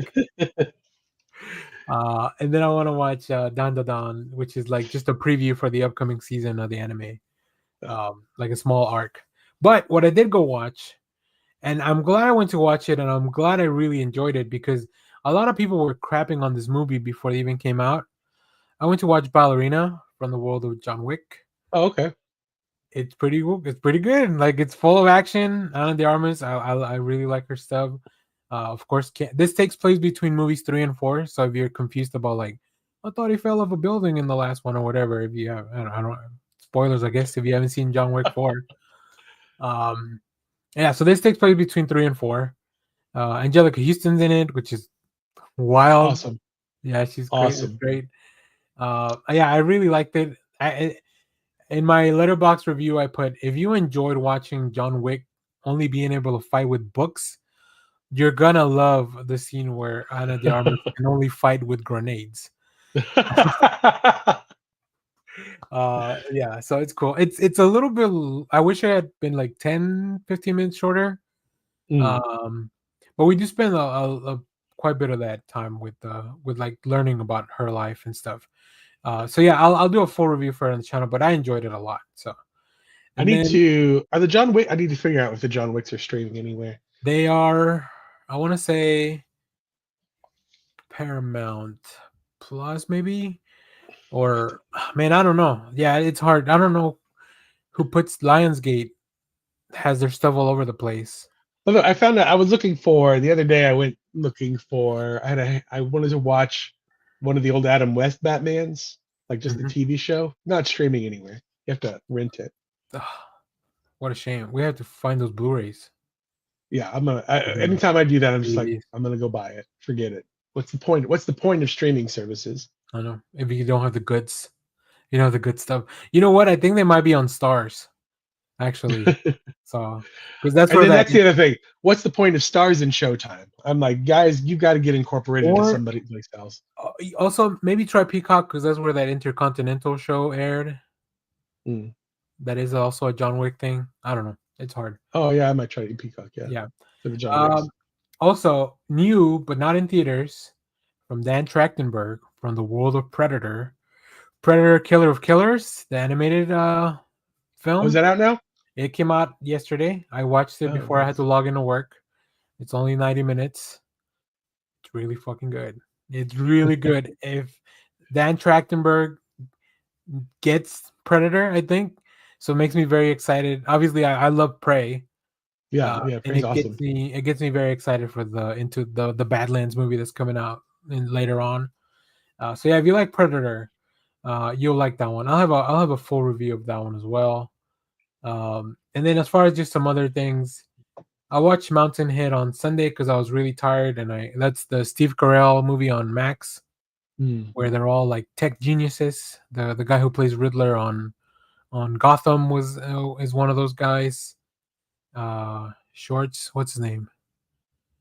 Something Schwartz. I forget his first name. He's also in it. It's really interesting. It's from the creator of Succession. Unfortunately, the movie's just okay.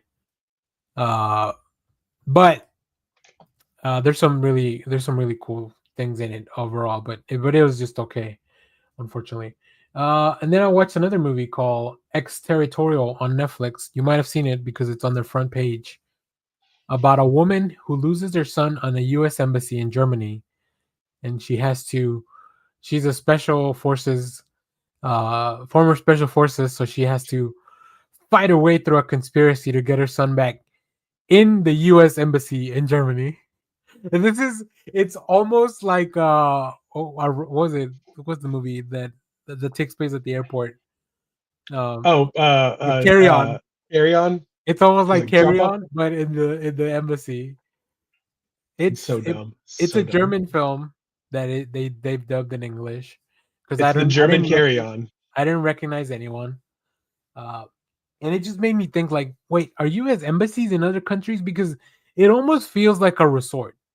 They have like a bunch of areas, so I don't know what a U.S. embassy is supposed to look like outside the U.S. Like I don't know what those look like or what's supposed to be in them, right?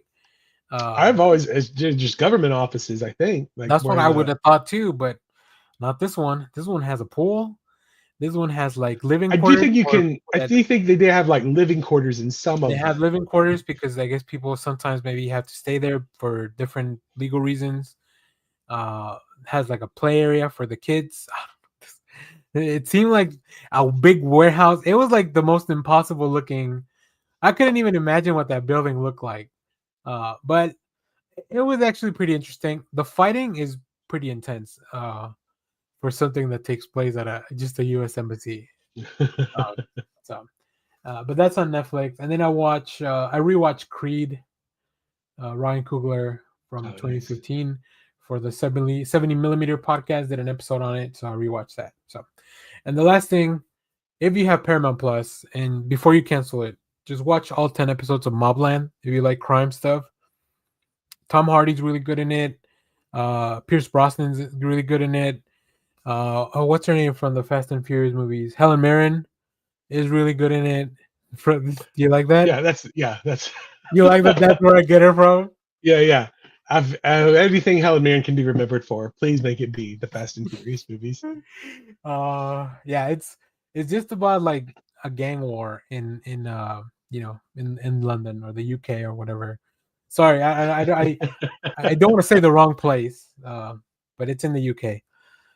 I think So that you covers. haven't seen the new Karate Kid movie yet? I Jackie haven't. Chan. I kind of want to, but it's not at the top of my list. I might wait on No, streaming on that. I'm gonna go. That's on my list of things to see. I need to see that. I kind of want to see the new Wes Anderson movie. Yeah, I'm not a Wes Anderson person. I don't think I've ever seen any of his films, but they just don't. His little, We've the had this little, yeah, we've conversation had this before. conversation. The little quirks, the aesthetics. There's just, I think if I'm gonna try one, it's probably the Isle for Dogs, just because that's animated. That's a good one. Yeah. So. If you're going to animated, I would go with the Fantastic Mr. Fox. Oh, he's done more than one animated one. Fantastic Mr. Fox is him too. Oh, okay. Oh, And that's with George Clooney, right? Yeah. Yeah. All right, I'll do a double feature: Ocean's 11 and Fantastic Mr. Fox. I mean, they're basically the same movie. Kind of. I'll sandwich it. I'll sandwich it in like when you're trying to feed a dog their medicine, like you wrap it in bacon. I'll just sandwich it in between Ocean's movies. It's just like a long YouTube commercial. Yeah. So, so that's all the watching stuff. Now before we get into comics for the week, I'll let you get that started. But I did watch. I read a bunch of things. I'm doing this thing where I'm like looking at what upcoming trades are coming out and just going in and reading, because I have Marvel Unlimited and DC Unlimited. So I'm like, well, let me just read them before they come out in a collection, and then maybe I can make a video. So I read JennySparks 1-7, Tom King book with who's the artist? Jeez, Ryan Sook.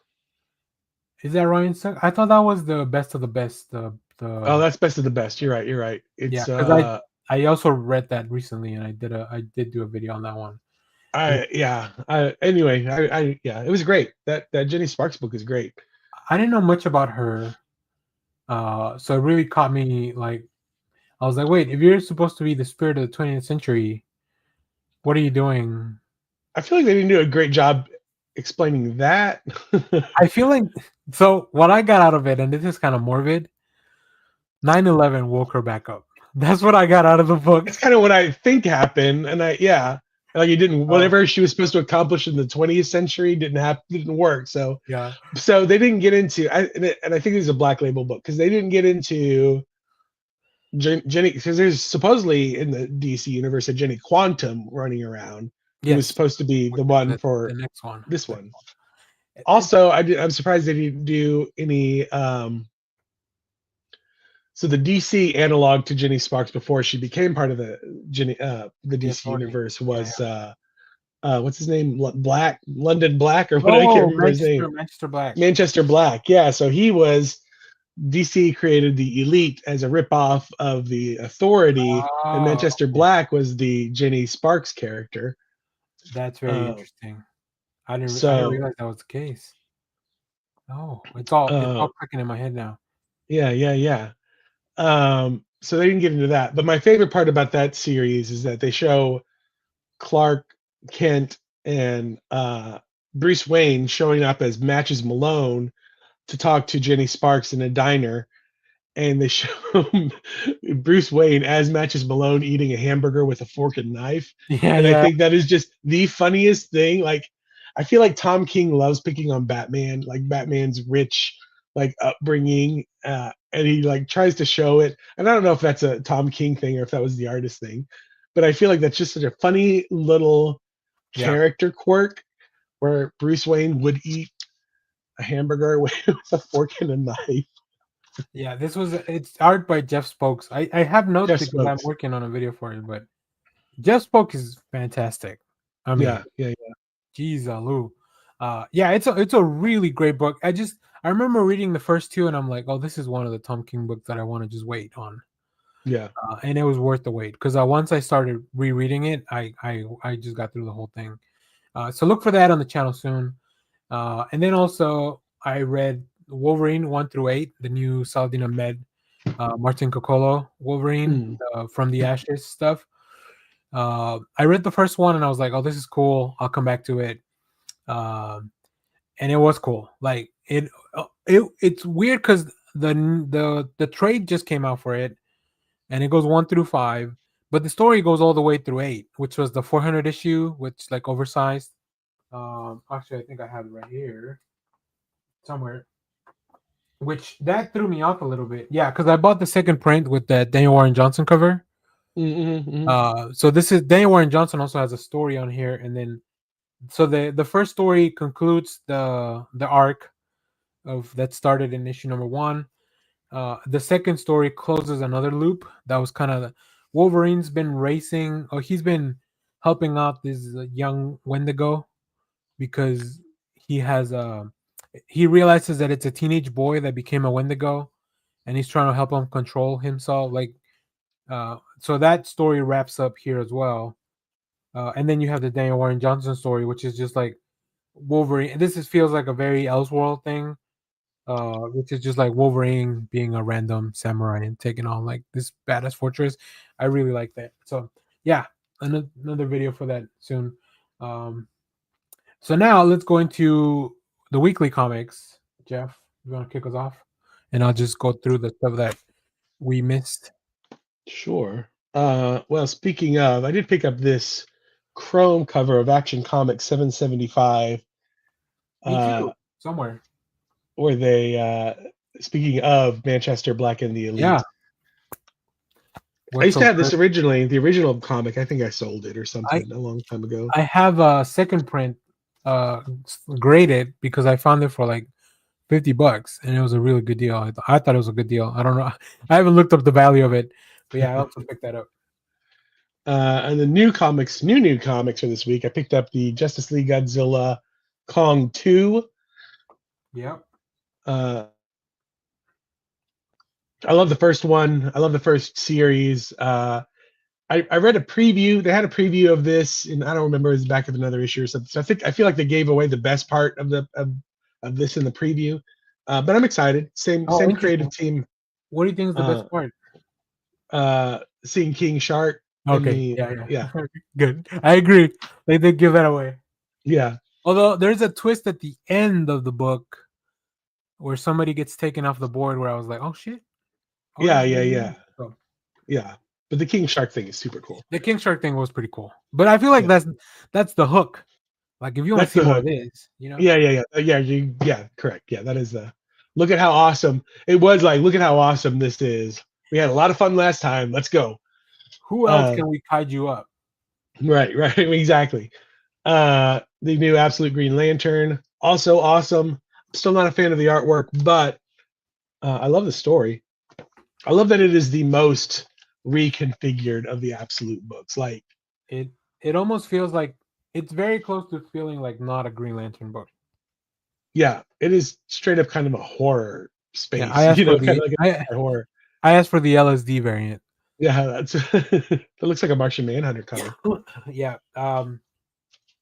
Man, that whenever that what's his name? Abin Sur shows up for Judgment, I'm like, oh shit, here we go again. Abin, sure enough. Yeah. The 10th and final issue of The Moon is following us. I read the first volume. It's fantastic. So I was waiting for this one to drop so I could read the last 5. It's terrible because it almost made me cry. So F you, Daniel Warren Johnson. It's a Daniel Warren Johnson book. I don't know. I feel like you signed up for that on your own. Absolute Superman. This has one of the most brutal moments in comics that I've read in a while. And you don't have to be super graphic in order to be brutal. You just have to give the illusion of what you're doing. And that's what this comic does so well. Ra's al Ghul is definitely a bad guy in this book. Wait till you read next week's Absolute Batman where they introduce Bane. I can't wait then. And then Birds of Prey, the latest issue of Birds of Prey, number 22, awesome book. They're building into a big story, I think, right now. My shop didn't get any of the Marvel stuff. There were Oh, shipping delays. So dude. all the big Um, Marvel books I still have not read yet. I'm gonna send you. Do you have a Marvel account? I think I do. I don't. Okay. Yeah, I'm gonna send you a code so you can read Imperial. that's the one. So there were Marvel had. I don't know why Marvel scheduled 3 giant books this week. Um, I am excited about Imperial. I'm excited about the Ultimate Spider-Man Incursion.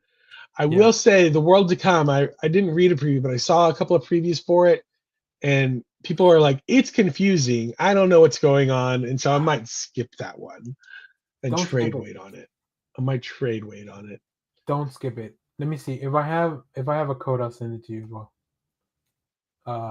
Because speaking of all those books you just named, I picked them all up. The Ultimate Spider-Man and Christian, really really cool. I got a blank cover as well because Nice. apparently I haven't had enough commissions done. No. Yeah, very cool. I can't wait for you to read it. And the reason I can send you an extra code for Imperial is because I picked up this Peach Momoko. That was what. So She-Hulk. I asked my comic guy. I was gonna pick up Imperial. Got it. I didn't do it. Added to a pull list yet. And I was like, can you, if you have an extra Peach Momoko, can you please set that one aside? Because that's my favorite of the covers. Well, yeah, I'll send you a code for Imperial so you can read it. Because I definitely want to hear what you have to say about it. And I don't remember if I bought multiple for the. You know what? We have comic book club tonight. I'll distract the shop owner. I'll distract the manager while you read the book. There's a lot Yeah, I going mean, I on. might pick it up. I could pick it up at Comic Club tonight because I don't. Yeah, like I said, Yeah. it's not part of the. I did not actually add that one to my pull. It's the other one. There's a lot going on with like the end of this book as far as like people, and I feel like they don't. I feel like all the people, I'll say, outraged by Mhm. the thing at the end actually didn't read the book because the book very implicitly tells you what's going on, and maybe the way stuff was drawn is a little confusing. But yeah, I won't say more because I want you to be. All Yeah, right, you talked me into it. I was going to trade weight, but now you I talked me mean, into it. I mean, if not, just have a first issue of something. It's cool, right?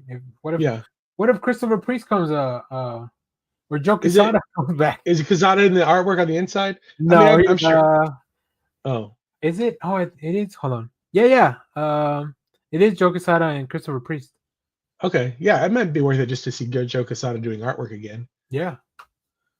Okay.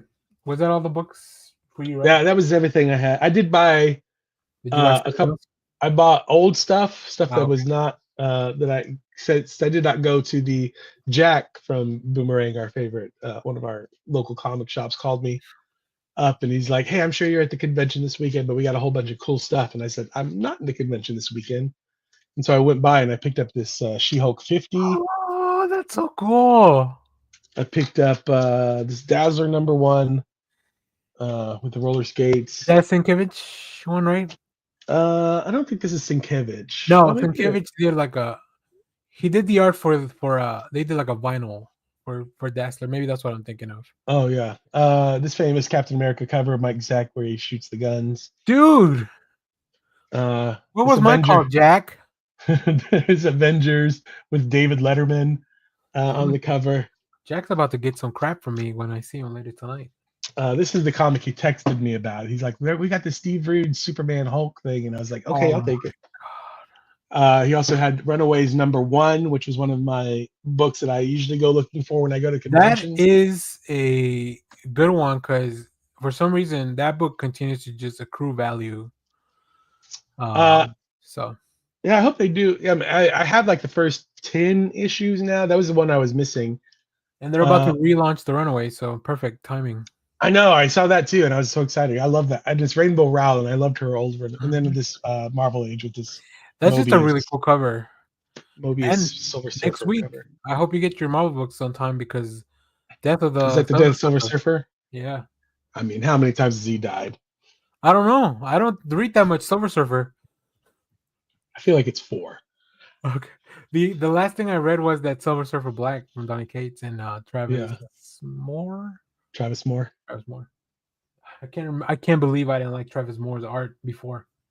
I was like, no, I don't like how it looks. And then I read that Doctor Strange book, and I was like, oh, this is mind blowing shit. Let me go back and read Silver Surfer Black. His Doctor Strange book is so cool. Don't read it. Look at it. All right. Well, this week I finished up Naruto TMNT, the biggest, baddest crossover, the most ninjas you can get per page on any comic book right now on stands. It's very cool. Like if you're a fan of either property, I think you'll enjoy it. Ultimate Wolverine, number 6, which I met both Chris Condon, the writer, and Alessandro Capuccio last week, and I forgot to take a picture with Alessandro, but I did take a picture with Chris Condon, and I told him how much I enjoyed his books, because we got previews from that News Under the Fallout book that's coming out, so I got to read that. Now, Chris Condon, I think he's interesting because I don't think he's from Texas, but he writes about Texas all the time, and I think he's just like he's weirdly fascinated by it. Yeah. And so I'd be like, how do you like it here now that you're in Texas? Well, he was just in a room with giant. He was just in one giant room, so I don't know how much he got out of it. But I did ask him about how much research goes into like all this stuff, and he's just like, it really depends on the book. Like a lot of the stuff he already kind of knows because he's so interested in that kind of thing. But the News from the Fallout is kind of like historical type of book that delves into sci-fi horror themes afterwards. So yeah, it's very interesting. Another thing.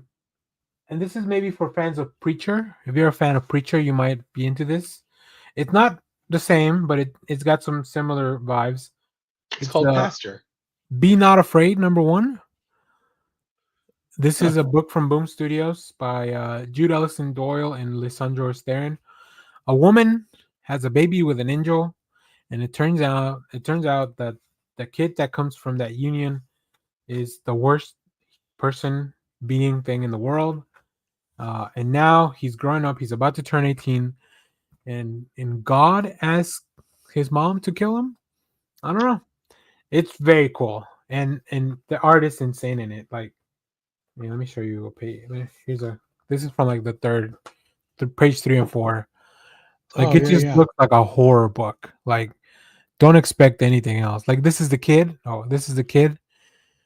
Doesn't he just look like the worst little shit in the world? And then this cover was incredible. Like, I think that's what angels are supposed to look like. Yeah, big eyeball with a bunch of wings and stuff. But I say that for fans of Preacher because the big driving force behind Preacher was that an angel and a demon had a baby. Right? Am I correct on that? I've never really read Preacher. You've never read Preacher? Oh my god! Because whatever. Anyways, we don't have time. We don't have time to get into it. You've never seen a Wes Anderson movie? Yeah, but that's by choice. Also, I'm still picking up X-Men, hoping it's almost over. Anyways, they're about to cancel it. I'm already the sunk cost fallacy. Look, I love Ryan Stegman's work anyway, so even if the book is not as good as I want it to be, this is how that's what you're doing with X-Men is what I'm doing with Batman right now, where I'm just like, just push through this stupid Jeff Loeb, Jim Lee, Hush move, just so we can get to the Matt Fraction run. I love Hush too, and I didn't tell you, but my theory is this is all just a dream sequence. I think that last issue, which happened last week, I think, so cuckoo bananas with Damian coming into Batman's rescue with Bane, like riding on Bane's back. I'm like, you know what? I'm beginning to think that this is all we're being trolled for the first handful of issues, and this is my honest to goodness hope in that the second half is going to reveal all this. It's a dream sequence of some sort, and that we're going to get into, and then, but it could just be that it's hog wild bananas too. It did make me kind of want a Bane Damian book. That was such a bonkers panel, and Bane's been bad most of the time, but he's also been kind of like a good guy. I think after New 52, there was a run where he was after the movie, at the Dark Knight. What was it? Rises? Yeah.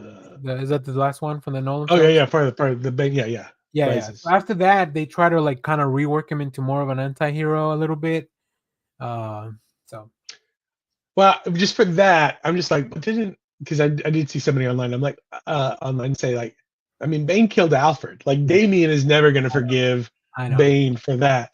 You're right. And Damn, they're your all dream thing buddies. makes more sense now. Like, cause, but I also feel like Jeff Loeb was like, I don't care about continuity. This is the only continuity I care about is that this follows my original Hush book. Everything that's That's happened kind of between what now and then, it I kind don't of feels care. like. It picks up like 3 months after Hush 1, and like Yeah, he's paid yeah. attention to absolutely nothing that's happened. I wonder if they, because then, well, I mean, they only talk. He does have to change his suit to that old one because of Mhm. whatever they do write that into story. But does he have a hand right now? Because I don't but know. I think he had to get I think he got his hand back from He the got his clones hand that was back before the dying. end of the Yeah, yeah. this That's Darcy run. bonkers. I can't believe Batman didn't have a hand for like 12 issues. Just a robot hand. He had like a Luke Skywalker prosthetic or a hook. Yeah, All right. Epitaph from the Abyss. I haven't read this one, but man, this cover really it's yeah, really that's a good scary. cover. It's a lot scarier than a lot of the other covers, and it feels like it's very tame. Yeah, Um, and then of course, the last thing I picked up this week, the DC Pride 2025. I nice. haven't dug too much into it, but I do love the cover, um, and I feel like there's a lot of really cool people on this one. So I can't wait to get into it. I know Marvel has their own Pride anthology book coming out next week, maybe. Yeah, I think that's Um, correct. so all right, do you want to? Oh yeah, because I hate this cover, but I had to pick it up. So terrible.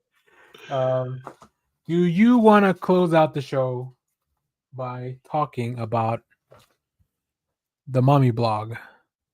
The Mommy blog. I just so yeah, we have both a preview of the Mommy blog, and apparently it's already out now. So Mm-hmm. who's this by? I don't even write the thing. It's by oh, hold on. Let me talking to the mic. Is it By Image Marjorie Comics? Bennett with art by Eleonora Carlini. Let me get the full credits, I guess. The Mommy blog is it's a one shot, I believe. Maybe they could probably extend it into a series, a mini series of some sort, about a homemaker who might be a little off her rocker, maybe. She's homemaker Punisher. That's what we'll call her. Yeah, She's yeah, the yeah. Punisher for homemakers, and she tries to get revenge on a couple of bad dudes, some bad people. She protects her children in some of the most interesting ways.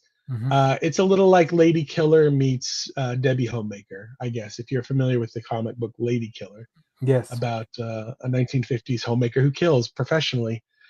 This woman does not kill professionally, but she does kill, she's pretty good at it though. and she's really Uh, good at it. yeah. So just to recap the credit, the creative team, written by Marjorie Bennett with art by Eleonora Carlini, Hoyt Silva on colors, letters by Joe Martin, and I guess the cover is also by Carlini. It gave me a few Joel Jones vibes, but I think that was just because I was also kind of thinking about the Lady Killers book that Hmm. Joel did. Yeah, So it's a very interesting comic. It's entertaining. It's dark. It's very dark. There's trigger warnings for people who don't like mhm. stories about abuse, because Oh, there is some of that in there. here But I'll read you the synopsis they put in the back. yeah, Astrid is an aspiring social media super mommy. That was an interesting aspect of the story. Keeping tabs on her glamorous gated community after the disappearance of several neighborhood children. Certain a predator is afoot, she turns all her cunning, creativity, sugar, and spice to catching the killer. And if her rivals for Mommy of the Year get caught in the path of the chainsaw, well, you have to break a few eggs to make a cruelty-free omelet, don't you? It's oh man, it was a lot of fun reading this one. yeah, it's very tongue in cheek as well. So Yeah, it's entertaining. and I do enjoy it. it's pretty gnarly. Like the art goes into a lot of places where I'm like, holy shit. But I was expecting that just from seeing the cover. Like the cover really sells you on the tone of the book, including how graphic it can get. I haven't read much from the Nine Circle imprint that image, but that's where this is from. Yeah. But yeah, I thought it was fun. And when So did this come out? I didn't realize it it was because came out we. last week. So Okay. the week before the last week of May. Um, Okay. Okay. yeah, yeah. So even sometimes we don't get to the previews right away just because there's so much stuff. But please know that if you send us a comic book preview, we're probably going to eventually read it, because sometimes we're just looking for stuff to read, and this is very different from superhero comics that are. It's Yeah. nice to take a break with that, right? I did the same thing with. I recently read Kill Train issues number 1 through 5 from Mad Cave Oh, yeah, Studios.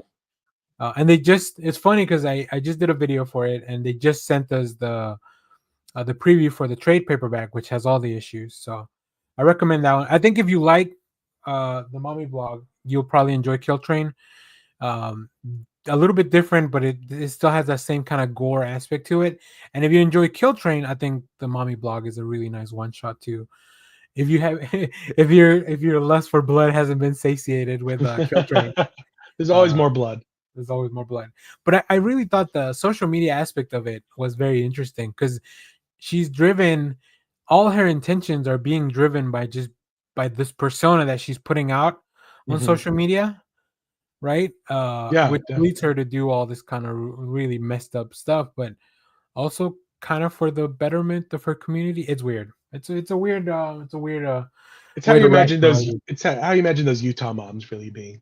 Yeah. Oh, I haven't seen this show, but I've seen a lot of people make fun of the show, the Hulu show.